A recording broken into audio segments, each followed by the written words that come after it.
этникалык кыргыздарга биз колдоо көрсөтүшүбүз керек. Азыркы учурда жаңылайым, биздин этникалык кыргыздар биздин мамлекетке көчүп чыгып, окууга, бала бакчага, мектептерге, ооруканаларга бара албай жатат да, электрондук учетко отургула деп. Кандай көмөк көрсөтө алабыз?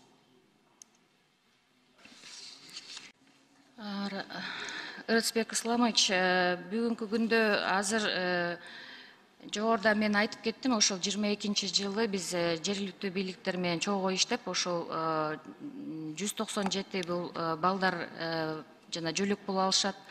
Мындай медициналык кызматтар 935, анан биздин мектептерде 2297 бала окуйт.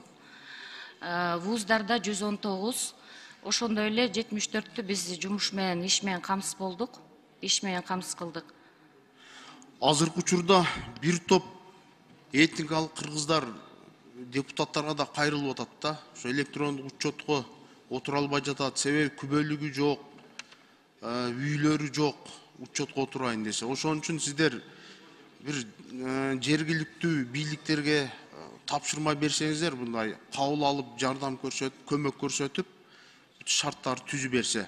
Андан тышкары мына өзүңүздөргө белгилүү болгондой, былтыркы Тажикстанда менен Кыргызстанда каргашалуу кандуу окуяда Баткен районунан качып келген биздин качкындар азыр 5-лицей окуу жайынын общитасында жашап атат да, туурабы?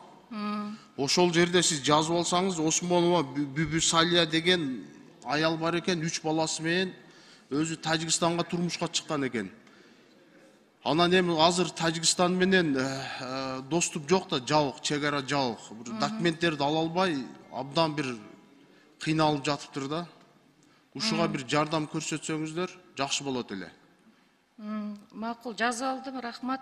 Сөзсүз ушул эже боюнча өзүңүздөр барып, жолугуп, ушу документтерин алганга жардам көрсөтсөңүздөр, сиздерден сураныч. Рахмат чоң. Рахмат.